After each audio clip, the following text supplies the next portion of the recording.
Alright, we're going to continue on our investigation on probability, right? Okay, so now we're going to talk about event and probability of event in a little bit more in detail than our previous lecture. So event is a collection of sample point. So for example, let's say you flip a coin and you're going to get anywhere between 1 through 6, and you can create your own event by saying, oh, I like to define my event of getting even number, right?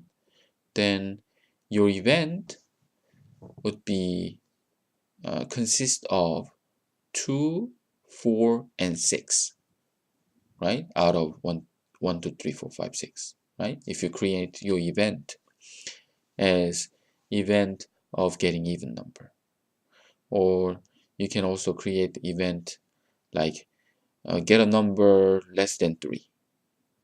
Then your event would be consist of 1 and 2, right? So event would be collection of sample point. That's what they're talking about, event.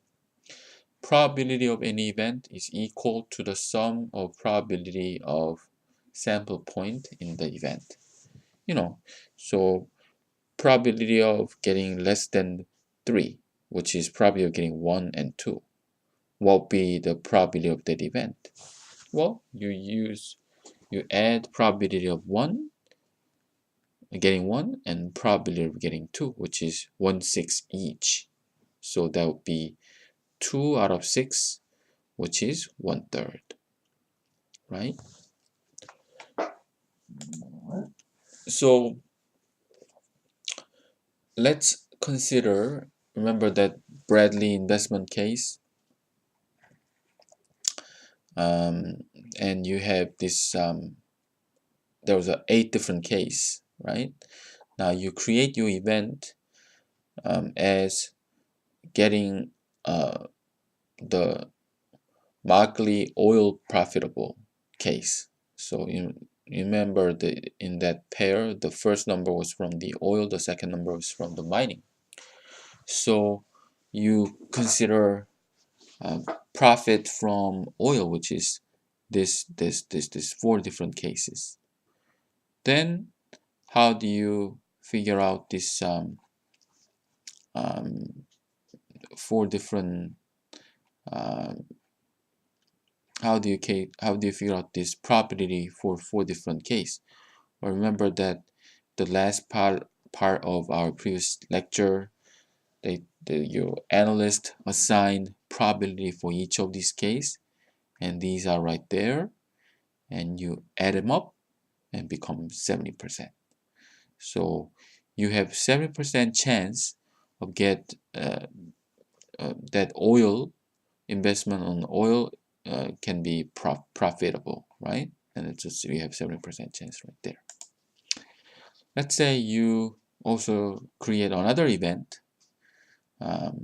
Say this was event M. You can assign any letter there, right? But this was the markedly oil case, so you use M.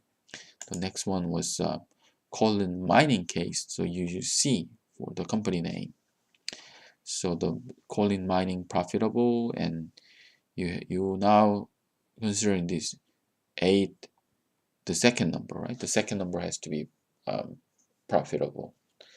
So you consider all those probability for different case. Again, you have this different probability set up, add them up becomes 48.48.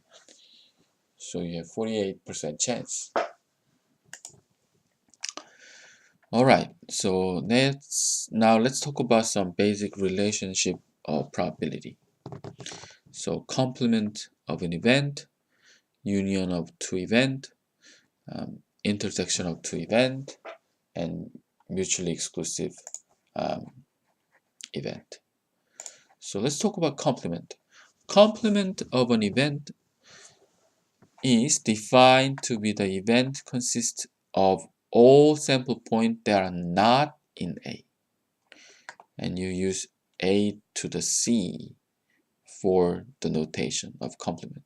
So this is an event A, then complement of event would be outside of A. For example, let's say you flip a coin. Let's say you roll a die. And your event is getting, let me readjust a little bit so that you can see this a little bit better. Okay, let's say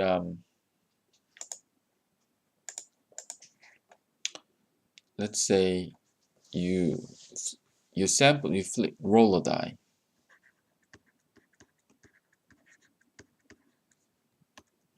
Your sample space would be 1, 2, 3, 4, 5, 6. You create an event, say event of getting 1 and 2. Well, you know what? Let's say this is A, event A. That's the letter that they use in the PowerPoint. And what do you think would be the complement of event A? Anything or everything not in A but in S is going to be the complement.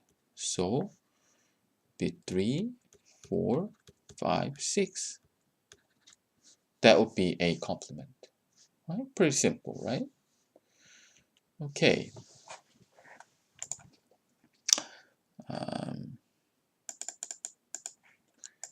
And union of two event. Union of two event is also relatively simple. Let's say you have event A and event B.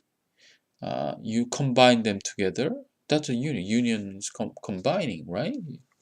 Combine those together, and the linking word is or, right? Linking word. Event A or event B. That's when you combining these two, and that's the notation. Like a U type of notation, right? A or B. Now, so let's say that investment Bradley investment case.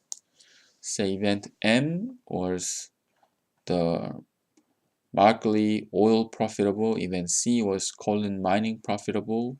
If you say either the Markley oil profitable or colon mining profitable, then you combine them together, right? You combine this case plus the mining case. Of course, you wouldn't write 10 and A case twice, right?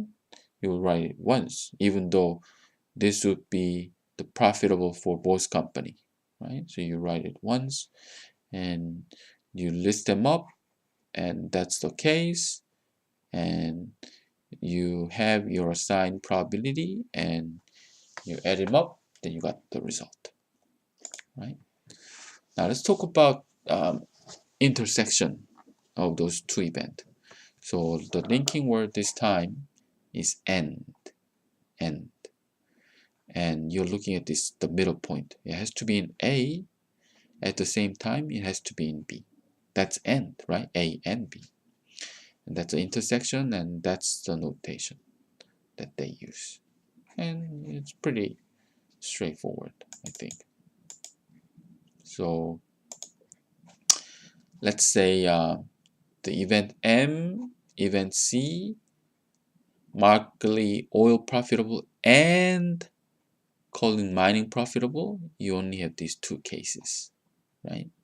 And probability of those two, you have the assigned probability, it's about 36% right there, right? All right. So the addition law is about or, right? So event A or event B, meaning what? Can be in A or can be in B, or it could be in both A and B, right? So how do you calculate this probability of A or B? Well, that's what we just did. Um, um, right in this example, right? M or C. But how did we do it? Well, it explains it in here. You figure out the probability of A, you figure out the probability of B, but you take out the A and B case. Why do you taking this part out?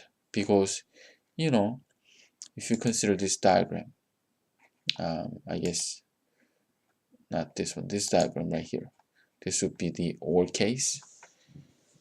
You want the probability of this this gray area basically, but when you calculate probability of event A, you calculate it, you consider these parts.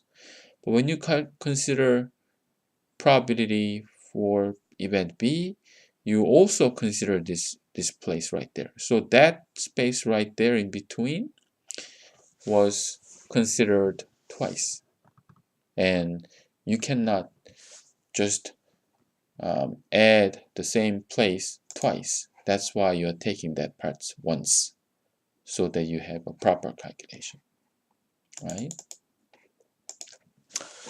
Okay, so they are explaining why they came up with this 82, because probability of M was 70%, probability of C was 48, but probability of M and C was 36.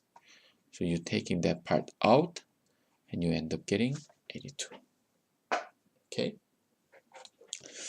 All right. Mutually exclusive.